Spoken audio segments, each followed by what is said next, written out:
Hi, everyone. I'm Barbara Beck, host of Welcome Home on Good Life 45. And you're listening to my good friends, Fritz, Mike, and Tina, right here on God Stories Radio, bringing hope, comfort, and encouragement to the world through the power of the Christian testimony. Keep listening for a big blessing from the Lord. You're listening to the God Stories Radio podcast with Mike, Fritz, and Tina. Listen to us live on the Mixlr app. Also, be sure to follow us on iHeartRadio and you will never miss an episode.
To God Stories Radio. This is session 214. I'm Fritz. I'm Mike. And I'm Tina. What's going on, guys?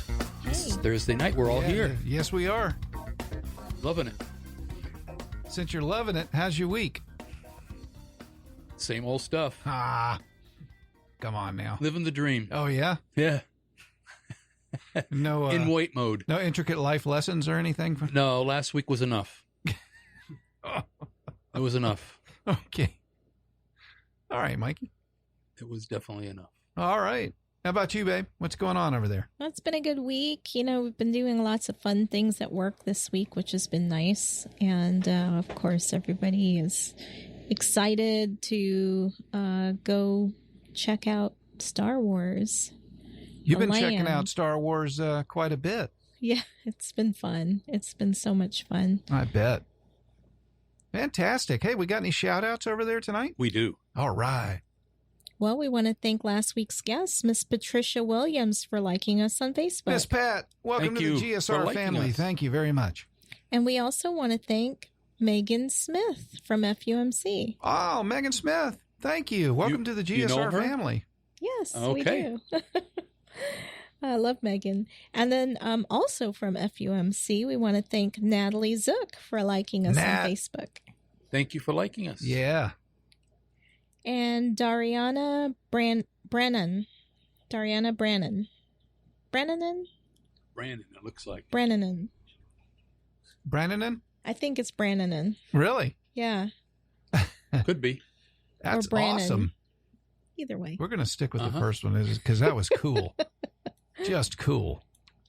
And then the daughter of last week's guest, Michelle Williams. Thank you for liking us. Thank you all Thank for you, liking us Michelle. on Welcome Facebook. to the GSR family. We had no silent mode there. Nope.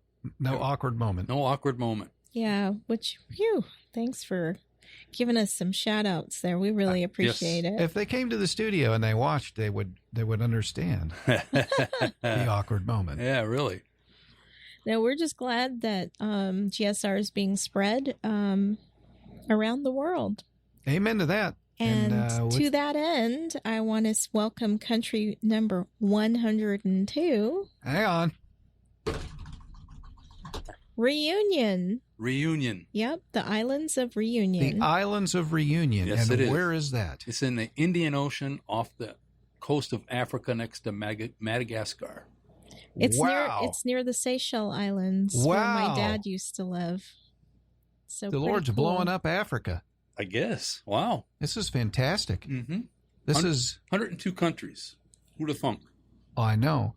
And I was listening to, what was it, session 203, when our guest and another guest was on, and I think you had mentioned we were stuck at 90 or stuck at 90 something. 90 something, yeah. Yeah.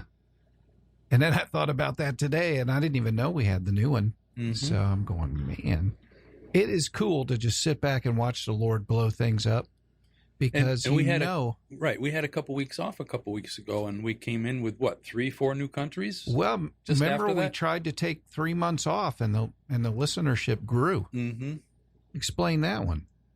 It's all Jesus. Most podcasts die, and you Mhm. don't, Yeah, only Jesus. All Jesus. That's it's neat when you can step back from the whole thing and go, it really isn't anything I did. Absolutely not.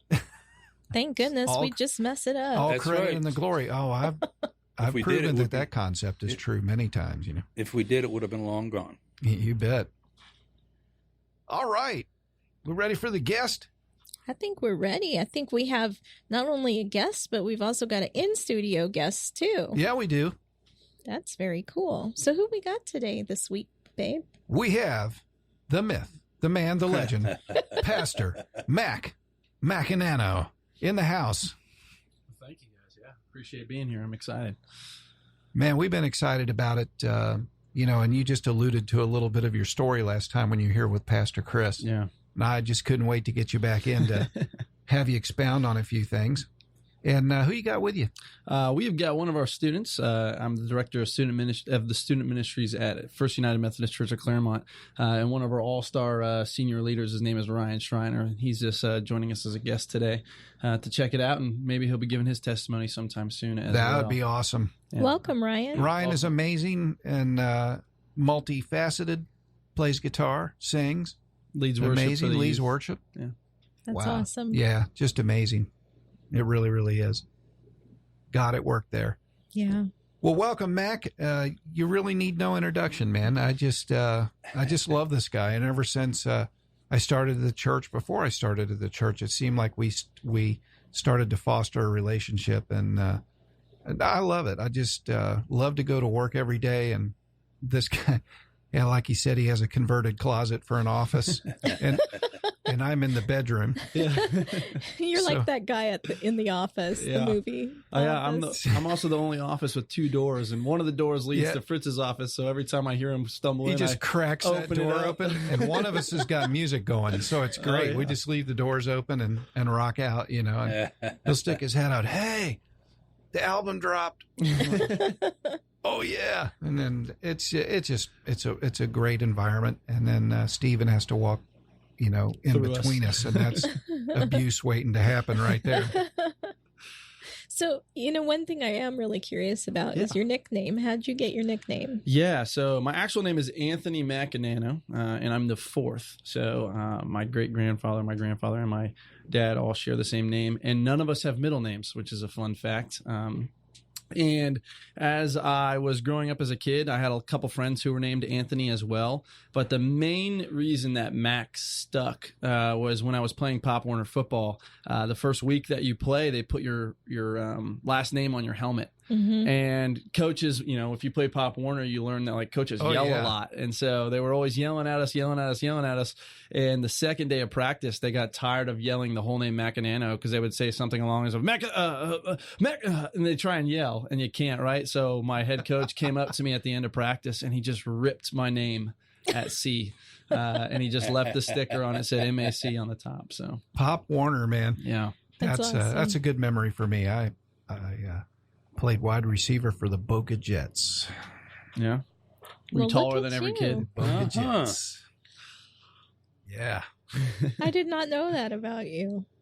I was a big target.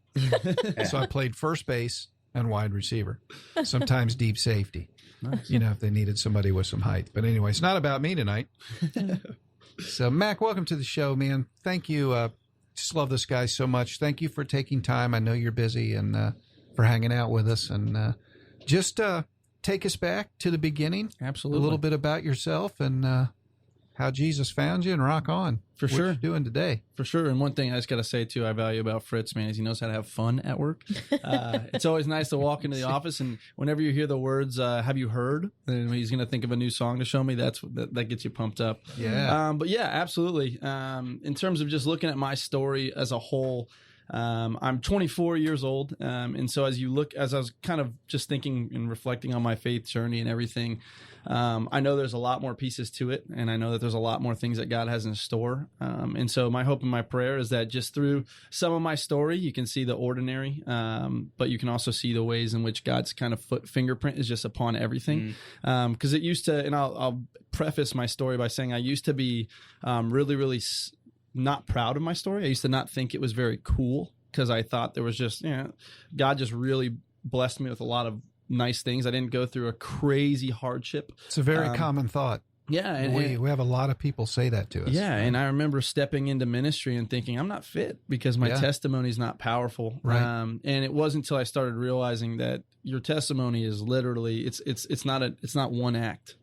It's not one thing that happens. It's the entirety of your story, and the person who wrote it's powerful. And so that makes your story powerful. That'll preach right there. Yeah.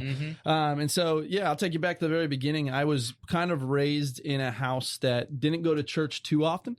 We were raised Catholic, mainly because my grandparents had found their way into the Catholic Church, and cool enough, they had really kind of connected with the Catholic faith through my grandpa, and my grandpa was a recovering alcoholic, and so he went to AA, and through the AA program, he kind of got plugged in at a Catholic church, and he's very, very passionate about it, and that was kind of one of the, I still kind of think back upon my foundations, and I remember sitting at the coffee table with my grandfather and just talking, and him embracing my curiosity about things.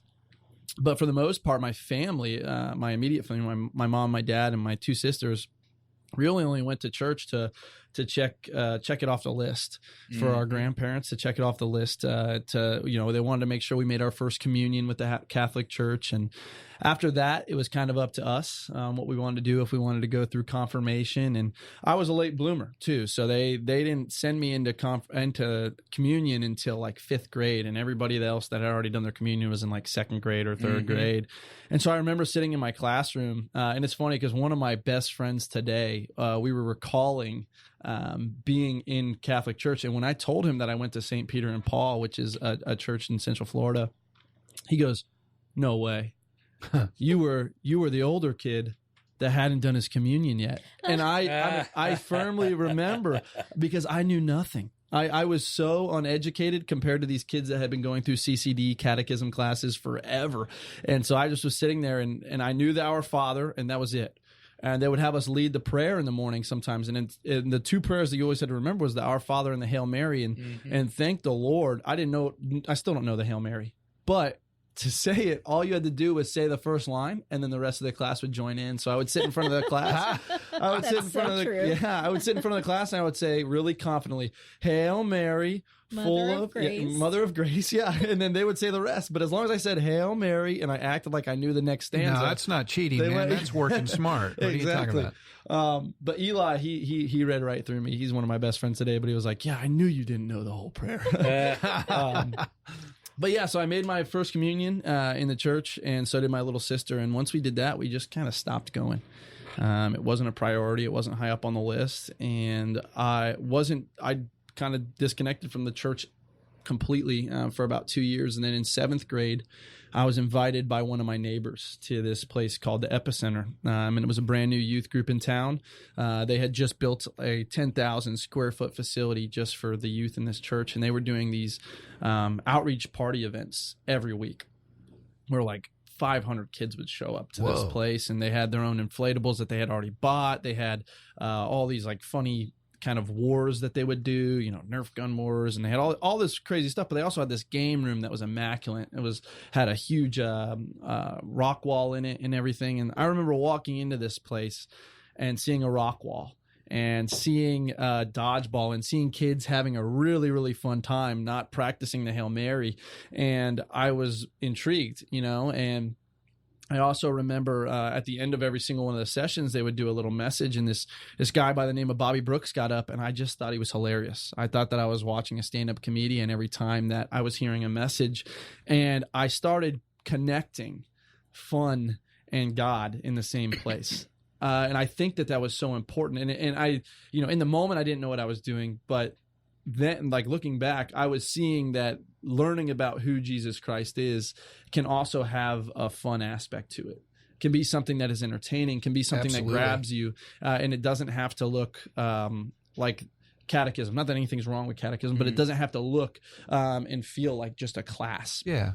And so I remember just feeling really, really intrigued by that. And so I started just going regularly. And if I didn't start going regularly because I fell in love with the person of Jesus Christ, I started going regularly because they had dodgeball and they had a rock call and they had a funny speaker. And Whatever it takes. Yeah, and my friends were there. But Jesus totally met me where I was at. Because as I started growing deeper into it, they did this other thing on Wednesday nights called freestyle. So Sundays they had their big outreach events and they invited everybody. On Wednesdays they just opened the doors up right after school. And I guess their vision behind it was, we want to just give kids a place to go besides wherever else they're going to go and hang out. And so I remember heading over there. I'd get out of school from middle school at like 3:00 on Wednesdays, and I'd go there at 3:30. I'd be there as soon as I could. We'd play basketball, and they had no programming set up until 6:30. So they literally just opened up the doors. You could play dodgeball. We would play dodgeball for like 4 hours. Wow. And I played dodgeball for like an hour, like a couple weeks ago. Just I went back and visited, and we played dodgeball, and I was like, I don't know how I ever lasted 4 hours. It was just incredible. But they opened it up, and just I remember connecting so much there, because what they would do is they would break us into middle school and high school guys and girls, and they would do a small group. And this group was so vulnerable for a group of middle school boys. I remember middle schoolers who are some of my really good friends just getting into this group and pouring their heart out honestly about what they're struggling with, talking about all the temptations they were going through in high school. And these kids were much crazier than I was. So I was like, man, these kids and they're in it, and they are loved by these leaders, and they are poured into by these leaders. And I can still name my Bible study leaders today. It's Manrique. We called him Manfrique. His name was David Manrique. And then Phil Coleman, who's actually the youth pastor at Epic right now. And both of those guys were essential in my foundations of faith. They led this Bible study. They just poured into us. And looking back, it wasn't like they planned a ton. They just went in there and said, I want to be willing to open conversation with these middle schoolers who are probably going to drive them up a wall, and just open that space up for us. And slowly but surely, I started built a reputation, I would say. And I didn't know how real the reputation was until a couple of months later, when I started hearing various leaders in the youth group start talking about me in positive ways. And I really loved engaging in conversation. But the other thing I realized is I really liked attention at that time in my life. And so if I could say something intriguing, they used to joke, the kids would say, we're doing analogies with Anthony today, or we're doing metaphors with Mac. And I knew quickly, right? Like, analogies and metaphors are a church language. And if you can come up with an analogy, or you can come up with a metaphor, people are going to find it intriguing. And so I would sit there the entire time and just say, what can I make an analogy? What can I make a metaphor? And the funny part is, I didn't do it because I wanted people to know Jesus better. I did it because I wanted attention. And there's this kind of theme of the way in which Jesus uses my selfishness, I think, throughout my story, to eventually bring it to the very foundations of where I live in the most, and where I try and act at least as much as I can. Yeah, you can just use anything. Yeah. Wow. As selfless as I can now. I try, at least. But I didn't know how serious it was until Anna Brooks, who is Bobby. Bobby is my mentor. He was the youth pastor at this time, and he's a pastor at Carillon. He leads 2 services at Carillon now as like an associate pastor, so to speak. But his wife ran into my mom at the grocery store, and she goes, "You're not gonna." My mom comes back to me, and Anna is one of the kindest people in the world, like just gentle, super, super, super awesome person. And she ran into my mom. My mom goes, "You're not going to believe what I heard today, Anthony." I said, "What'd you hear?" She goes, "Oh, I ran into Anna at Publix, and she was just raving about you, just complimenting you. And she said they just all think that you're going to go and be a pastor one day." And collectively, this is in 8th grade at the time. I collectively started laughing with my mom at the dinner table, and I said, "Can you believe these guys? I got them all fooled, right?" Straight up, I said, "Yeah, can you believe?" Like, and she's like, "Yeah, like where do they get that from?" I'm like, "Yeah, where do they get that from?" And What are you, like 13 years old in 8th grade? At that point, yeah. Yeah. People prophesying over Just him. becoming a 13-year-old. Yeah, exactly. So I'm thinking these people are just crazy. What do they know? And I don't think that ever really hit me until about 6 months later. I think I was a freshman at this point, but we used to go to the park after school every single day. And so before freestyle, before we would go on Wednesday nights, we would go to the park after school and we would just play basketball and we would hang out. We had like the coolest park in all of our neighborhoods. We had like the nicest basketball court, the nicest like equipment and everything. And so we were hanging out one day. And this, truthfully, when I look at like what is the turning point of my entire story, I feel like it happened this day. And one of my buddies was recording me while we were playing basketball, and I was joking around with my friends, and I was just doing everything that I normally do when I'm with my friends when I'm not within the church walls, and I flicked the camera off. My buddies were just messing around, and I flipped them the bird and turned around and nailed a shot, and then probably said something stupid into the camera. And I didn't have a Facebook at this time. I didn't have any social media. All my friends did, so I didn't even know what it looked like. And I got back to youth group that night. Oh. And we were all hanging out. We played basketball for like 2.5 hours, and we're washing up. And I'm like washing my face off. All the guys are in there just like, we're all nasty. We're about to go into service and go worship. And we're just washing off. And Phil Coleman, who led the Bible study I was telling you about, sitting on my right side, and Bobby Brooks, who's my mentor, sitting on my left, and we're all just washing up. And Bobby looks at me and he goes, "Hey man, we saw your video that was posted." He goes, you like made a shot. It was cool. It was a cool video. And I was like, I have no idea what you're talking about, but cool. Like, where was it? He's like, "Oh, it was on Facebook." I was like, "Oh, I don't even have a Facebook, so I don't know what you're talking about." And we're walking out, and Phil looks at me really sternly and he goes, "Yeah, man, someone posted that." And like, I was like, "What posted what? What are you talking about?" And I walked out of the bathroom door, and I'm taking like 3 or 4 steps, I can remember this so vividly, into the worship center. And I stopped, and like time stood still for a second, because what I realized in that moment was that there are these people that see absolute greatness in me, and they just saw the true reality of who I was. Ooh. And it hit me like a ton of bricks. And I still reference it today as the Isaiah moment in my life, right? Because I proceeded to walk into service. And I don't know if Bobby had already planned this or if he completely changed the message, because I'm convinced that he just wanted to single me out that whole night. But he decided to preach on masks. And I vividly, like I said, still remember this line from the sermon. And it was so, oh my gosh, it was such a dagger to the heart, truthfully. And he said in the room, he said, we have way too many people who are going to try and be a different person outside of this building than they are inside of it. And he said, if you are a person in this room, if you're someone who is not willing to be the same person that you are in Christ in this church and be the same person outside of it, if you're putting a mask on and you're being a completely different person to the outside world, then we don't need you. Ouch. Whoa. Yeah. He said, because that's hurtful to the church, and we don't need another person hurting the church. And I just started weeping in the middle of service, weeping uncontrollably. We got into worship, and they were singing how he loves us. And I was, like I said, just weeping in the corner, I was not able to contain myself. I couldn't control myself. The Isaiah moment was so true, because what you find is in Isaiah, I think it's Isaiah 6, he says, I'm ruined, right? Mm-hmm. He walks into the temple, the throne room of God, and he sees these seraphim flying around. He sees Jesus sitting at the throne, and he's just so overwhelmed by the majesty of who God is that he sees the corruption in himself. Mm-hmm. And when he sees the corruption in himself, it hurts. But there's healing in that moment too, right? He says, "God, I'm ruined," but the seraphim flies down and he touches the burning coal to his lips. And it's supposed to symbolize 2 things. First off, it's supposed to symbolize the fact that it's going to take some pain in that realization. But there's also a cleansing aspect to it too. And so I was singing how he loves us and bawling my eyes out. And the line that still sticks out to me, and even when I listen to the song, it's almost one of the only lines I hear sometimes, is this: "I don't have time to maintain these regrets when I think about the way that he loves."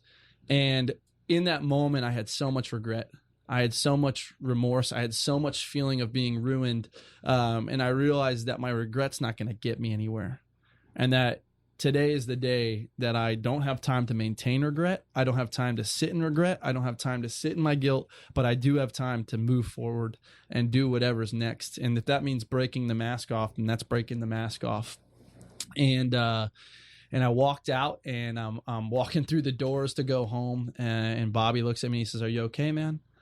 And I just broke down in front of him. Just completely broke down. I said, and I was crying. I was in You didn't break off that mask, brother. It was decimated. It was decimated. Right off your face. Yeah, exactly. And I looked at him. I said, "Hey, man, I am done.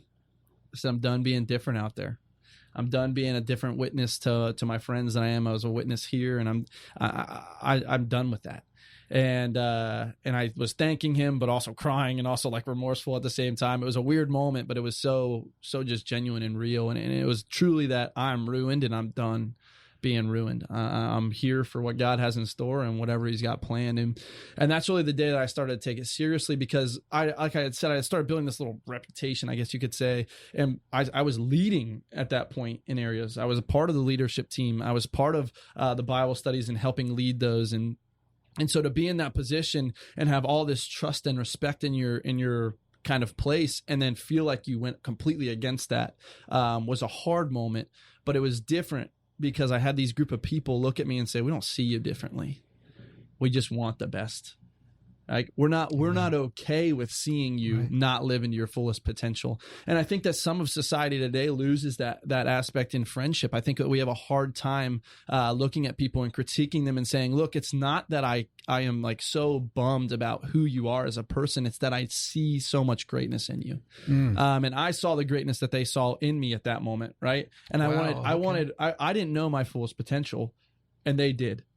Right? These people knew my story better than I did. These people knew the Jesus who I wanted to follow better than I did. And so they were giving me glimpses into what they thought God had in store for me, and I couldn't see it. That's why I laughed with my mom. That's why I laughed at the "this is your future," is because these people, and I think that's the case very often. I think sometimes you need somebody else to tell you and interpret what God's trying to tell you in life. That's why community is so important. That's why Acts 2:42 is there. I think that some people interpret God speaking to you better than you can interpret God speaking to you. Not always, but I think there's definitely times, and this was one for me.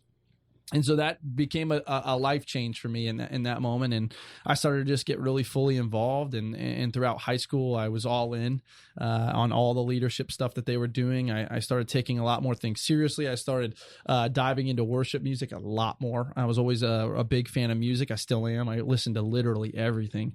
But my playlist just started becoming more consumed with worship music and with different artists that I could listen to and different things to just fill my ears with, because I was listening to music so often that often can even consume you. And so I just remember that being that really kind of big turning point for me. And going through high school, I was coming to graduation time, and I was still undecided on what I wanted to do with my future, right? I had heard, now I have tons of voices in my life too, because I have my parents and I have my grandparents who are very supportive of me and everything that I want to do, but they also know that I'm the first Macanano to even go to a college ever, right? Wow. None of my grandparents went. None of my cousins that have already graduated high school are going to college. So I'm literally the first Macanano to attend a university. And so I'm putting that pressure on myself. I always knew that I was mathematically minded, and I had kind of, even though thought that engineering was for me, I had kind of said I want to enjoy my job. That was one thing I was 100% certain about as a senior in high school. I said, I don't care what I do, but I want to enjoy my job. And so I started looking at health sciences route in college and going into physical therapy and doing sports medicine, because those were all things that I was very passionate about. And so as I stepped into that area, that was an area that I knew was a buzzword for my parents. It was a buzzword for people. It was something that was credible. But we had all the people at the church who, like I said, knew me and saw other things in my future and saw their plans for me. And like I said, I still don't think I saw it for myself at that moment, but they just kind of started pouring into me and saying, we think that you've really got a future in ministry if you pursue it. And all of my mentors, all the people that were in the church they were human communication majors at UCF. And so I graduated, went to UCF, and I declared as a double major my freshman Whoa. year. Wow. All right. My double major was in health sciences and human communications. And the real reason why that I double majored was all about pride. All about pride. Because I enjoyed, once again, the attention that you got when you said you were a health sciences major. I did truly enjoy the concept of going into physical therapy too, but it wasn't a calling. It was an amusement, if that makes sense. And so I was totally, dead set on saying to everybody, I'm double majoring in health sciences and human communications, because if I just said human communications, they gave me the same answer every time. Is that as opposed to dog communications or animal communications or alien communications? And there was just no credibility. You heard over and over again. I heard that you get no money in that major. I heard there's no jobs. Oh, my friend, they've been graduated for 2 years with that major and they're still jobless. And I was sick of hearing that. I couldn't stand it. It was, you meet new people at your first year at college and the first thing you ask, what's your major?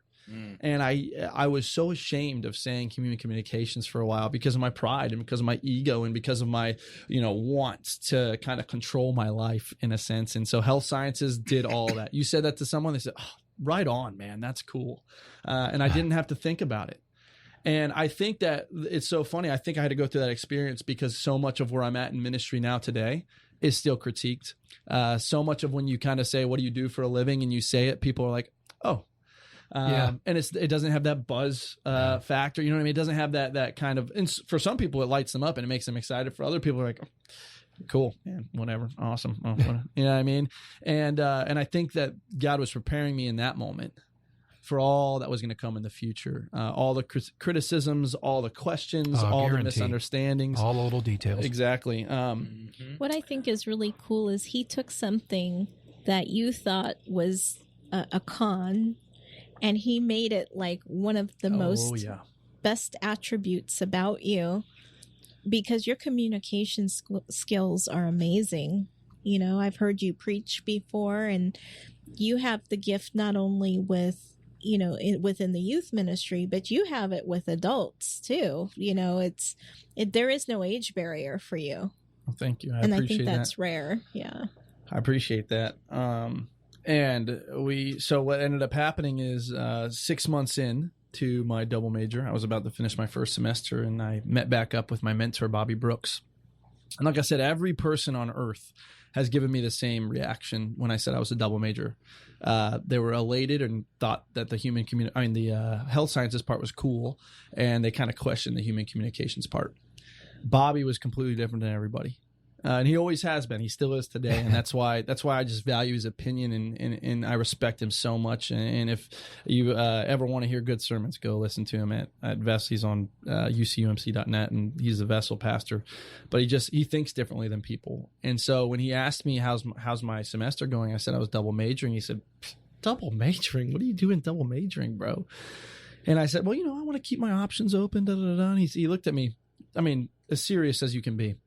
He said, dude, if you're not going into ministry, don't be a human communication major. He's like, drop it now, dude. He's like, there is no sense in keeping that major if you're not going to go into ministry. He said, go home and drop it now. He challenged and you. I went home that night, and I dropped my health science major. And I said, God, if this is what you want for me, then I gotta be all in, right? I gotta stop holding part of my, and I have to put all the chips on the table. I don't need to keep a couple in my pocket just in case, because that's why I was a double major. It's because there was busted out the reverse psychology on him. Yeah. He sure did. There was a security blanket. Do that. Yeah. Go home, dude. Go. Yeah. But drop it now. But the boldness that you demonstrated, I think, is very impressive. Oh yeah. It came to him that he needed to be completely in, and just to go ahead and drop the sciences. That's a big deal. Yeah. That is a very big deal. So good. Yeah. And that was the same time I started kind of telling my parents and telling my grandparents, and I was super afraid with how they were going to react. That was my next question. Yeah. Did you take flack from the family? Not as much as I thought I would. there was definitely confusion, right? And I actually have a really cool story I'll tell a little bit later about my dad, because I didn't even find this out till a couple months ago. But one of the big conversations, I told you my grandpa was so influential, and I sat down with him and told him, and just to hear him say how proud he was huge. Because, you know, I was kind of explaining, I know this isn't the Catholic Church, but this is just somewhere that, you know, Jesus really captured my heart. And he kind of he didn't say it exactly like this, but he just said that, you know, when I met Jesus, it was everything. Mm-hmm. And so if that's what's happened for you, like, I want that to be your everything. And that was a huge moment. And so I just continuously started taking pride in the right areas. I started taking pride in being a human communications major. And I started realizing then, like, God's preparing me for something. When I was not able to answer those questions, I knew he was preparing me for something, and saying, hey, I'm all in. And I'm telling you, my life has been a series, and this is why I didn't think my testimony was so cool. It's been a series. I always give the example of the old Cheerios commercials where they would lure the little kid into a room by putting like Cheerios on the ground or gumdrops on the ground. I said, God has literally, it's been that easy for me sometimes. And the way that he's communicated is that he's just putting the next step right in front of me. Now, the craziest thing is I'm still stupid enough to be like, oh, what's over here? Even though there's like a clear path right in front of me. I was like, well, what's that awesome? You're in good company, bro. No. Yeah. It doesn't matter how obvious he made it. There's still areas where I wanted to confuse myself, just for the sake of, you know, uncertainty. I don't know. But around that time, like I said, so many opportunities popped up. I got a job at the church as a janitor. That actually happened a little bit before. I got hired on by a man named Joe Manuel, who I just went to California with. That was the funniest trip I've ever taken in my entire life. But Joe Manuel is an old Vietnam veteran.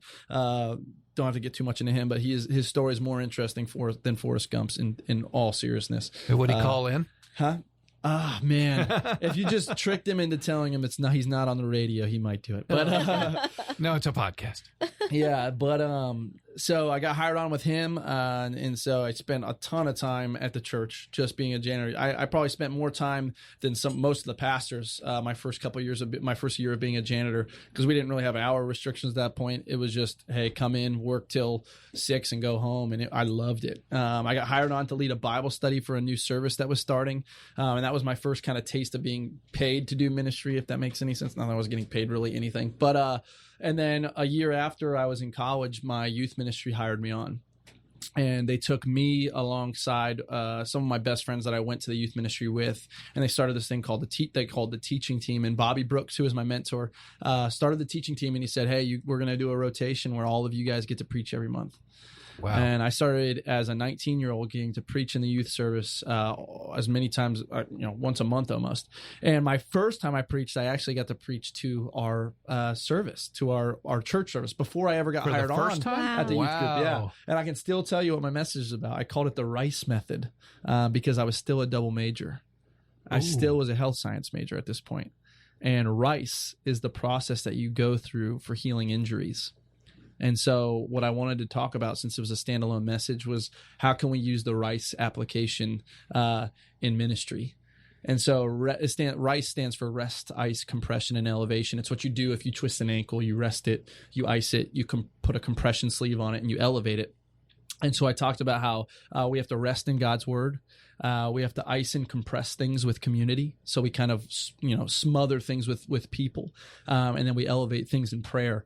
And it was the worst sermon you've ever heard in your life. Oh, man. It was awful. In concept, it sounded like it was all mapped out. Do you have that little stuttery voice? I mean, were you nervous? Oh, funnier than nervous. I was very nervous. But it was the most words I've ever written in a sermon in my entire life.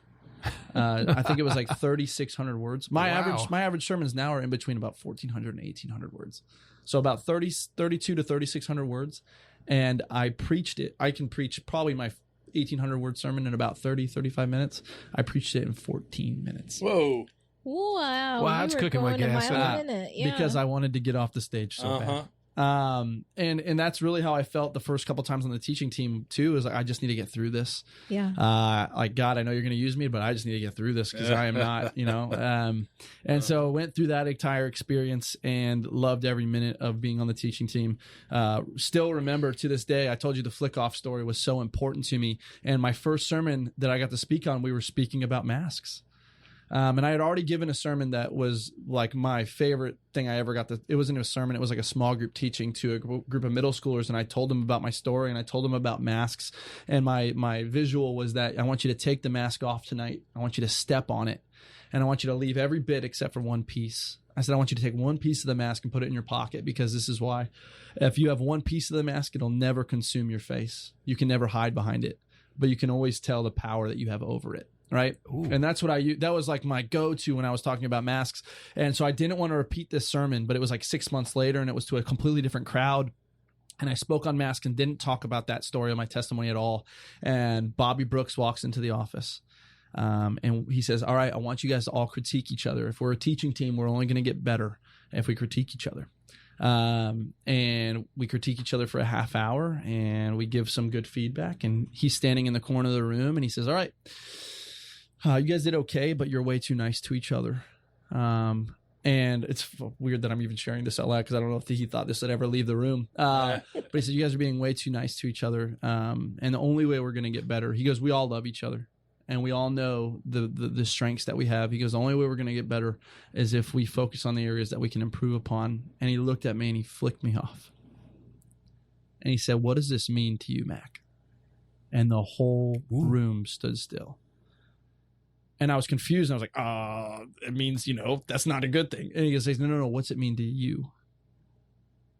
And like I said, the earth stood still for a second. He goes, that has power, because God's all over that part of your story. He goes, that is what needs to be shared when you have the opportunity. He said, because it's one thing to talk about application. It's one thing to talk about the faithfulness of God through a scripture. He's like, but when you share yourself with people, they hear it. And like I said, I'll never forget that moment. He walked out of the room, and we had just the people in the room were like, oh my gosh. They were falling out of their chairs. They were like, what have we got ourselves into? Yeah. But we also knew in that moment that this is what a community looks like. We strengthen each other through seeing weakness and improving upon it and holding each other accountable. And that's when I say the leadership of Bobby Brooks is so influential in my life, that's why, because he just knows how to speak into the moment firmly. He's had boldly. your number since a little guy. Yeah. Obviously. And that's why God gives us all this, our own testimony to tell, and that's why it's in the Word too. Yeah. You need to tell your testimony. Absolutely, man. So joined the teaching team, continue on in college as a communications major, finished it out strong. Decided my senior year I was thinking about going to Asbury Theological Seminary afterwards, just because so many of my counterparts had done it. It was an opportunity in front of me. Our church was doing a little scholarship thing for it. And my second to last week of school, Bobby came up to me and he said, hey, there's a possible job opening in Claremont. I said, really? In Claremont? He goes, yeah. I think you should just meet this guy. His name's Chris. He goes to school with me. He's in class with me. And I sat down with Chris Tabone at Asbury Theological Seminary 2 weeks before I graduated from UCF, and had a discussion with him. There was 2 job opportunities, actually. I had another job opportunity in Bradenton, Florida, which is they were doing a little family church plant inside of a church, though, and they needed a lead. And for some reason, I don't know why, they thought a 22-year-old graduate would be a good decision for that. But they were like, hey, we think we've heard good things, and we just want to get to know your heart. And I sat down with them, and I interviewed for a day. I got to see the ministry for a day. I got to work alongside who would be working alongside me for a day. And I went into this thing, it's just good to get experience and get an interview under your belt. And I left saying, oh my gosh, I might have to do this. And I was in Bradenton, Florida. I'm like, what the heck? And I was like, well, I need to go visit this Claremont church next week too. Let's see what happens there. And I sat down with Chris on that Tuesday, and then he invited me to the church on that next Sunday. And we're sitting there, and once again, I just kind of felt so clearly as Chris was telling me what the youth group looked like, what the kind of vision behind it was. I was like, this sounds like something. And continuously, as I was talking with him, he was just kind of encouraging me, telling me how the story happened. I guess Patty, who is another person I was working with at Epic at the time, Patty Toohey, she runs a Methodist church now in Orlando as well. Oh, wow. Yeah, she's a local pastor. Her and Bobby were sitting down at a table with Chris, and Chris said, hey, we're about to put a job posting up for a youth ministry, but before we do that, do you know anybody? And the story goes that Patty and Bobby looked at each other, and they looked at Chris, and they looked back at each other. And the words that Chris heard was, should we tell him? And Patty and Bobby, I guess the truth of the matter is they didn't really want to say, hey, we have this guy who's totally, we don't have a position for right now, but we wish we did, if they were kind of saying, And so we don't really want you to take him, but we feel selfish for not telling you. And we'd love to let him meet up with you. So I met up with Chris and went to Claremont, went to the baccalaureate service, met some of the kids, just got to hang out and be in that environment, and was driving to the interview. And I knew before I got to the interview that I was going to take the job. Wow. I never felt that very often. I sat in a car with Bobby Brooks again. I had to help him and someone in the congregation move. And we're sitting in a U-Haul, and he goes, how are you feeling about everything, man? I know you got some big decisions. And I said, yeah, it's so hard because there's God's written all over all of this. And he's so good at simplifying some things and just stopping you from overthinking. He said, well, hey, man, I just want you to know you're going to say yes to something and you're going to say no to something. And whatever you say yes to, God's going to be in. Whatever you say no to, God's going to be in. So if that helps at all, there's that. And I said, well, it doesn't help really at all. But cool. Thank you for... God can handle it without me, so whatever I do, Yeah, so I put my suit on, which I had never, ever worn really, but I figured if I'm going to go get interviewed, I should look presentable. And I drove into Claremont. And as I was going over the first hill, as you enter into Claremont, if anybody's been into Claremont, you go over 50 and you see this kind of rolling hills, and you see an American flag at a Toyota dealership, and you can see like elevation. And if you're in flat ground, it actually looks really cool for the first time, and you'll remember it. And as I overcame the hill, there's this song called In the Wild in My Home that I had just heard for the first time. And the buildup of In the Wild in My Home has a huge drop. And I'm going to butcher it, but it goes, dun, dun, dun, dun, dun, dun, dun. And it's very, very large. It's a very, very big buildup. And it was right as I was coming over the hill, and I didn't know what the song was. So I looked on my phone, and it said, In the Wild in My Home.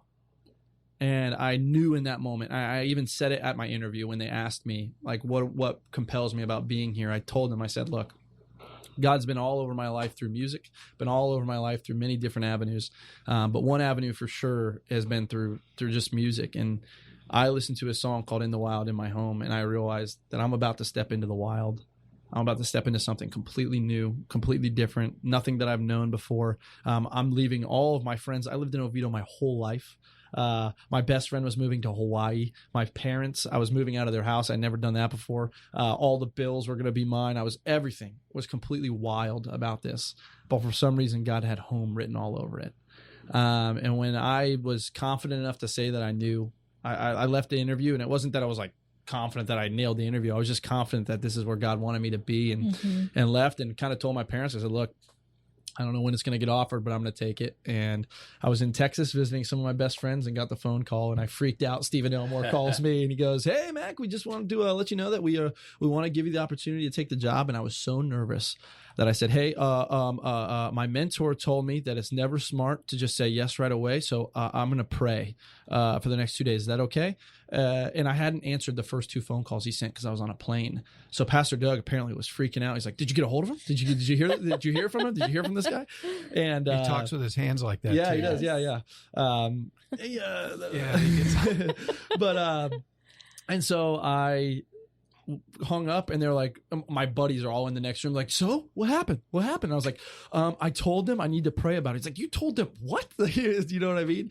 And I just said, look, Stephen says something really calming that also made me know this was the place to go. He said, we would never want you to pass up something great for something that's good. And so if you need to pray about this, then absolutely we're 100% behind you. He said, we would never want you to pass up a great opportunity that God has in front of you for something that's good, because we know this is good. And so it was another kind of evidence. Wow. 2 days later, I called back and I said, yeah, let's do it. And I got off the plane from Texas and started the job like 3 days later. So that's fantastic. Yeah, I actually interviewed too. I didn't say this part. I interviewed for that job one day after graduating from UCF. So I graduated on a Saturday, had my party on a Saturday. Start work on a Monday. Sunday morning, I came and said hello. So Wow. crazy. It all Holy happened. Like smokes. I said, those gumdrops just. I knew bits and pieces of that story, that I've heard from Chris, but now I got the whole Megillah. That's great. I had a similar kind of moment, after, Pastor and me and Pastor and Susan and me and Pastor and just about everybody else we sat down and had those meetings, and then I just knew. Yeah. That's where I came home and I told her, I said, the Lord wants me there. It's going to happen. Yeah. And sure enough, it did. Yep. That's amazing. Fantastic. It is amazing. Fantastic. So Mac, just touch on kind of what you're doing now. What's going on? We kind of talked about Reacts Week and stuff like that a little bit, but just some things you have in the works and plug the group. And absolutely. Just kind of a cool testimony of God's faithfulness right before summer. Not to say that our youth group was hitting like a halt or anything, but we definitely had just some momentum was dropping, and students were busy, and students that would normally sign up for things weren't signing up for things. And I was so nervous going into the summer. I was so upset too. I was very, very discouraged by a lot of things, not from like the students themselves, just from, you start questioning your leadership, you start questioning your ability to do ministry. And that's never a good place to be. And people, and I'm going to touch on this too, if we have any time to eventually, the people think that like struggle amongst, not that I'm a pastor yet, but people think that struggle amongst ministry workers and pastors, that it's just not as existent, if that makes sense. Sure. And it's so real, and it's so much sometimes catalyzed by the fact that we will tell ourselves in the moment, which is such a lie, and it's such an enemy lie, you know what I mean? Mm-hmm. That if we don't have it figured out, then we're failing our people. Mm. And I've found, and I've really needed to lean into this in the last 2 years, especially since kind of taking on this job, is that I believe I become more credible when I tell the places in my life where I'm struggling. When I can look at my friends and say, hey, I know that this might sound crazy, but this is what's going on. And they can tell me that, hey, the best thing you could have done was say it out loud. Absolutely. And so, yeah. It's called posing. Yeah, exactly. Yeah. And so, so I was at this place, and every friend that would ask me, what can we be praying for? I said, just pray for momentum and energy in the youth group. And we went to 2 awesome camps over the summer. We went to Passion Camp first off, and I just felt an energy get restored within the students, and worship was just so much more powerful afterwards, and the kids were just connecting so much more. And we had a message, and afterwards we just kind of said, look, if Passion Camp is all that happens for you guys, then we failed. Like if the passion that you've gotten from this Passion Camp doesn't make its way back into Claremont, Florida, then we failed. And I think that the kids took that to heart, and they walked in, and we started Reacts Week, and preparation for Reacts Week. If you guys said anything before, it's just a service project where we adopted like a block of town, did a bunch of things. But preparation was a nightmare, absolute nightmare. I questioned my ability to do ministry more than I ever have during that span of putting it together. And a week and a half out, I had 3 parents text me and call me asking, what exactly is it? And when I realized that 3 to 4 core people didn't understand the vision behind something that I was so passionate about, something that had such an influence in my life. Sure. We did this same type of camp when I was a student, and it really, I'm sitting in this seat today. I'm sitting in the church that I'm at today because of Converge, which was our Reacts Week as a kid. And so when you have something that you're so passionate about and people don't understand it, and when you know God's fingerprints all over it, but people don't understand it, you start getting so discouraged. And I, for the first time since being in this office, closed both the doors of my closet office. I lit a candle, and I put a pillow on the ground. I don't usually pray on my knees too much anymore, just because I had ACL surgery, and it just kind of hurts if I sit there for too long. And I got on my knees for an hour, and I've told everybody, I said I didn't feel better afterwards. I didn't feel better after the prayer, but I felt able after the prayer. And I walked out, and that was the same week I was supposed to be on God Stories Radio. Mm-hmm. And I went into Oviedo that Thursday night after working, and Converge was going on, the camp that I was, built by, in a sense. And I worshiped with them on Thursday night just because I knew I needed a more surrender. And once again, didn't feel better, but I felt able. And we got enough kids. We went into Reacts Week, and God blew my expectations out of the water. Did some of the most amazing things I've ever seen done at a camp ever. just through students and through leadership and through people. And that video, I got to tell you, that video is amazing. Did you get to see it, babe? I got to see the video and I got to hear some of the testimonies from the first traditional service and then also at the contemporary service. Yeah. So, yeah, I was able to hear the kids and they were moving. Yeah. You know, Oh like my gosh. they really touched my heart with the things that they were saying. And I don't think that there's anybody more passionate than a youth on fire for Christ. Yeah. I would agree with that. And it's because they're just not limited. You know what I mean? Yeah. Like I think that as we get older, and it sounds stupid, but as we enter in adulthood, we put all these limits on who God is because of what we've seen, and they just, when they see a limitless God, it is so powerful, and it just reinforces it for me. And that's, people ask what's next after youth ministry. I was like, well, I want to be with youth ministry as long as I can. I want to do this as long as I can keep up with them, because, like I said, they see God as limitless, and that's how you need to look at him. But that spurred this momentum, and I think even Ryan would maybe attest to it. He was at a camp all summer leading worship, and he came back and led worship for us on Sunday night this past week, or 2 weeks, this past week. And there's just an energy in the room that I can't describe. There's people that used to even be a part of cliques, I would say, because that was a big, massive problem. And it happens in all youth groups. Every youth group has like cliques, and it's one thing that you have to find the balance between. It's good to have a group of people to confide in, but it's also it can be the very thing that keeps people out. And I preached over the break. I said, hey, do you know the only reason that the man had to be lowered into the house? There's the story of the four friends that bring the man to the roof and they lower him to the house. I said the only reason they even had to make that much of an effort is because the crowd kept them out. And if we realize that the crowd might have been there for the right reason, 100%, the crowd was there to be attentive to who Jesus Christ was. But what they lacked in that moment was understanding that their presence and their inability to be aware of what's going on around them kept other people out. And so I just told all of our students, I said, look, cliques are the crowd. And if you might find yourself, and you just might not be aware that you have a connection with people, and that's beautiful. But if you don't open that circle up, you are going to be that crowd that desperately is holding people who need to be in front of Jesus back. And so I think that they've taken that to heart, because I was watching students that I would say were in those spots, just pulling students aside and praying with them, and pulling students aside and hugging them and loving on them as we were worshiping. And I'm just really, really excited for the momentum. Like I said, all I asked for prayer was momentum. And I feel like we're in a spot where we can do that. And luckily that's cool too, because we got a lot of cool opportunities coming up soon. We have, like our kickoff event, our back to school celebration is going to be August 25th. We're going to be doing that in the Wesley. We'll have bounce houses and all fun stuff for any middle school and high school students. We give away a big prize to any first timers or people who bring first timers. We usually have been giving away like a TV the last couple of times, but I found that this prize we're going to do is a little bit cooler. I'll leave that up in the air, but we have another prize that in my opinion is cooler than a flat screen TV for whoever brings a first time guest and whatnot. But and then we're also planning, and I just had a planning session today with my old buddies back at Carillon. We're doing a mega fall retreat where 4 churches are combining together. Oh, nice. We're going to bring them all together in the epicenter in Oviedo, Florida. And I'm that's hoping to see a lot more of that absolutely going on. Yeah. Pastor Chris and I had a conversation about that. Yeah.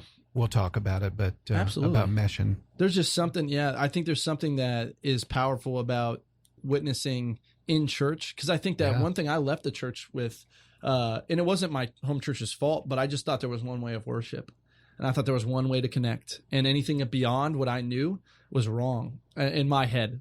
And to have leadership that shows you that you can worship in many facets, in many ways, I think that's so powerful and so needed. So so we're going to do that October 18th through the 20th. And then we've got a bunch of theme nights planned too that I'm excited for. We're doing, they just kind of sound good together, but we're doing pajamas and pancakes night. We're doing crazy hair and cupcakes, because it's National Cupcake Day on one of these Sundays. Whoa. And then we're doing board games, bunco, and brownies. So if you ever played bunco, I used to think it's a game just for moms. It's actually really fun. So, but yeah, it is. I've heard that it is fun. So that's some of the fun stuff that we got coming up, and I'm excited for too, and just riding that continuous wave of momentum that God has been supplying like crazy. So There you go, Mikey. Riding the Riding wave. the wave. Uh-huh. Oh man, do I have a ride in the wave analogy? I got to tell you by the end of this. I'll tell you in a little bit, but Go for it. Oh, okay. Well, I just got back from California, right? Just like on Sunday morning, really early. But I was there for my buddy's wedding, and we went to surf lessons for the bachelor party. And I'd surfed a couple times, but never been taught how to surf. And California waves are different than Florida waves. Yes, They're they bigger. are. Oh, yeah. The water's freezing, so you got to wear a wetsuit and everything. Mhm. And everybody that we're surfing with, they say, "What's the hardest part?" And they say, "It's standing up." And I looked at them and I said, "Dude, no, it's not." Right? Because what I realized is I was reflecting upon my time of surfing. I was just having a devotional on this beautiful cliff in Dana Point, California. And I was thinking, I said, no, standing up's not the hard part. It's getting in the position to be able to stand up. Right? Ooh.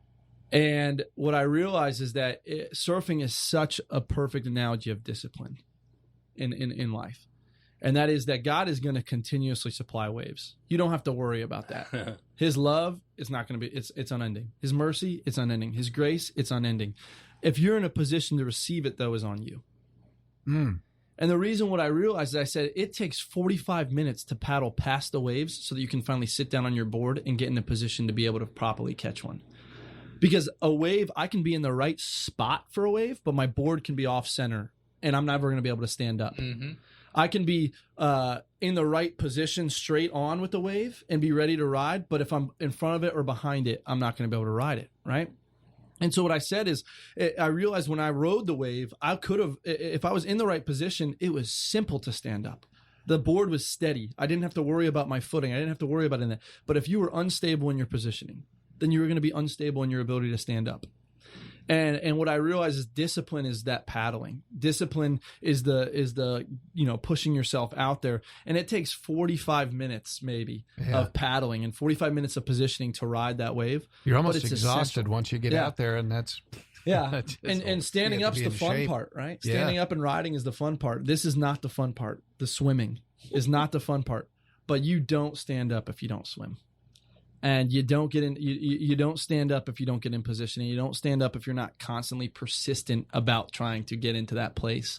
And so it was just evidence as I was getting back that was God really placed on my heart to also share with our students and share with just everybody that I've come in contact with that I think discipline, though it's not as glorified in today's culture, is so essential within the church. Mm-hmm. And it's not easy to wake up every morning and say, "Hey, I'm going to get in the Word." You know, people, I think it's so funny. I had a student the other day and they're like, "I just wish that I had your excitement about getting into God's word. Like, you probably just wake up and it's easy." I was like, dude, if you think that I wake up every morning, I'm like, I cannot wait to find the glories of the God today. You know what I mean? If you think that that's what happens, if you think that that's like my immediate attitude, like, you're crazy, right? No, you have to, it's discipline, and it's getting yourself in that mindset to say, "God, I want to fall in love with you today again." Yep. So, and you always have that voice on the left shoulder. yeah, yeah. No, exactly. Trying to talk you out of it. Exactly. So, Man, that's awesome. I know. I'm thinking back to a message that you preached probably about a month ago, and it had me in tears. I mean, it so touched me, and it was exactly what I needed to hear in that moment. And it's rare that I get moments like that now in my life, but it was God using you in that moment, and it was speaking to me and directly to my heart, and it was just so what I needed to hear. So I just want to encourage you to keep doing what you're doing, because people like me need to hear, and so many other people out there need to hear. And he's definitely given you a gift. And Absolutely. everybody that listened I can tell. tonight needed to hear, and everybody that's going to listen to this podcast needs to hear. Absolutely. And speaking of which, I want to welcome everybody that's listening on Mixlr tonight. And if you would follow us on Mixlr, I can actually see who you are. But I see you there, and welcome to the show. It's a good one. It been a really good one. has been. Wow. Yeah. So I hope you've been with us the whole time. I could sit and talk all night to Mac. I know. We He's got plenty easy of coffee, to talk too. to. Yes, he is. We're not burning any Wait. tape. He does have a gift. You can tell. Yeah. Amen to that. I don't He go. really I don't does. go to that church, but you can tell. He really does, and I get to witness a lot of what he does behind the scenes, and it's amazing what God's doing over there. That Reacts Week and some of the stuff that I witnessed just blew me away, and it gave me a lot of encouragement to continue on with what we do. Mm-hmm. So, praise the Lord. I did want to touch, if you don't mind. I know I'm long-winded tonight, which is weird. Hey, go for it, on man. the last one. I did want to touch on, you had asked like the kickback that you got from when your family and just people when you were deciding to go into ministry. And I didn't know how concerned my parents were until recently. My mom just got honest with me one day because I had a different friend who decided they wanted to go into ministry after they were graduating. And their parents were totally confused and totally confused, just like, what? This is out of the blue. This is, and I had, like I said earlier, just always thought like my parents were supportive. They might have been confused, but they were supportive. And my dad, apparently for years after I had told him that I wanted to go into ministry, he never said it to me because he just had a respect for me. And he's just I have amazing parents. But my dad just kept telling my mom every time that he would think about it or that they would have alone time to talk, he would say, Anthony can do anything he wants. He said he has the opportunity, he has the ability, he has the knowledge. Like, he's gifted with the things that I wasn't gifted with, that you weren't gifted with. He's in a university. Like, he has the ability to do anything. Like, why is this what he's doing? And he would constantly ask that. And I tell this story for multiple reasons. I tell this story because there's so many people that if you're listening right now, you might even just have a situation where people just don't understand and they just don't get it. Mm-hmm. And I want to encourage you that over time, if you continue to be as true as you can possibly be to what God is calling you to, that provision will be provided to other people and that they will understand it. Because my dad came and heard me speak twice. And he comes every single sermon now, but my first 2 times speaking, the first time he was just kind of moved to tears, and I remember crying like on stage in my back of my head because I was like, oh my gosh, my dad's crying, and my dad like doesn't cry, right? But after the second time that I spoke, he took my mom aside and he said, I've always wanted Anthony to do something because he had the ability. And he said, I realized today that he's doing exactly what he was, what was the exact wordage? He said he's not just doing something that he's able to do; he's doing what he's supposed to be doing. Yep. Mm-hmm. It's a good thing he didn't say those things he was thinking before, because that could have taken you right out of the game. Yeah, and exactly, you know what I mean. And he had that care, and not everybody does, right? Not everybody's that careful with their words. A lot of people don't, they don't hold it in. And I just remember that. Well, the Bible says you can speak death or you can speak life. Yeah, and that would have been death. Yeah. Oh yeah. Yeah, he has the ability to do anything, but he's not just doing what he's able to do. He's doing what he's supposed to be doing, and that's huge from my dad. And that, like, when my mom told me that, I was like, "How'd you not tell me this way earlier?" Really? That's like the coolest story really ever. And I was so pumped when she told me that, and that was an encouragement that I got to use to another friend that just is stepping into ministry now too. And I was like, "Yo, if your parents don't understand, they will, because they'll see it in you." And there's even moments today where I hear from people that are close to me. My little sister's a big testament to that too, and she was very doubtful about the faith for a while because she was like, I don't have what you have. I don't have that relationship yet, and I think over time she started taking it on herself because she started questioning more, and I think the same thing happens with my parents and with everybody. So encouragement just to anybody who's out there who's like, people don't get it, and it's causing me to not understand fully too. They will. I promise. And if you're a young person, don't let age be a deterrent, because, one thing God has shown me in my life is it doesn't really matter what age the person is. You have something to learn from everybody. Mm-hmm. That person could be 4 or 5 years old and they could school you in a day. I've seen it done. Yeah. So don't let age be a deterrent. There are people who recognize the fact that you have something of value to offer, and most importantly, God knows you have something of value to offer. Yeah, absolutely. In the words of the prophet, the Fresh Prince, parents just don't understand. Fresh Prince is pretty old now, dear. Oh, I know. That song is really old. But man, was it funny. God, parents just don't understand. Love it. Mac, thanks for coming out, man. Yeah, thank thank you guys you. for having me. Seriously. Yeah, Ryan, thank you for coming out, brother. Can't wait to hear you jam soon. That's awesome. Want to thank everybody again on Mixlr. Thanks for tuning in. And just so you know, you can chat with us on Mixlr. There is a chat function there. But I just thank you for tuning in. It's been a great show. Thank you. Thank you. And you can find out more about us at godstoriesradio.com. And whatever you do, give us a like on Facebook. Yes, please, whatever you do. We're also, what else can they do, Mike? They can Tweet us. They can tweet us on Twitter. How about that? We have a Twitter. We have an Instagram. I don't know how to use it, but we have one. I don't have an Instagram, no. Huh? Facebook and Twitter is all I do. Instagram. We need a thing. Yeah, I know it, man. We need a social media expert. I tried to hire my daughter, but she wouldn't do it. Bribe or pay. Part of it, don't you understand? Anyway. Yeah, so that about wraps it up for session 214. Fantastic. Thanks again, Mac, Ryan, for coming, and looking forward to seeing what God has in store, man. Just can't wait. Appreciate it. More and more exciting. All right. You get a next door office. Yeah. It's a great setup, man. As far as I'm concerned, I love living camp style, man. I thrive in a team environment, so it's very encouraging to me to hear Chris holler at me from over in his office. Hey, I need to talk to you. You know, it's just the kind of spirit that I really enjoy. Yeah. Probably some people in the office don't enjoy our spirit. Well, some people will call that are like two rooms away, and they'll call my phone, and I'll see their name, and I'll just stand up and go to their room because I'm like, yes. So.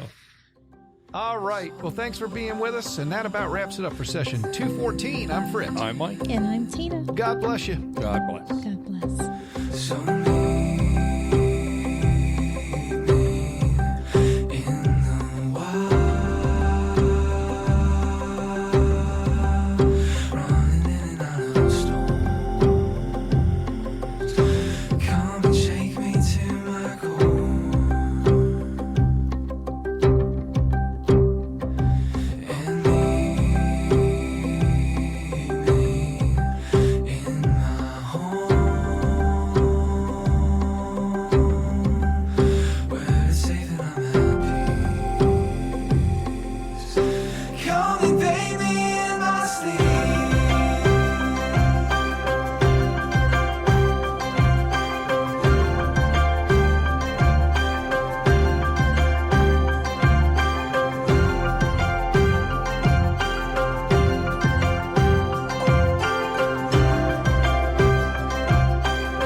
It's not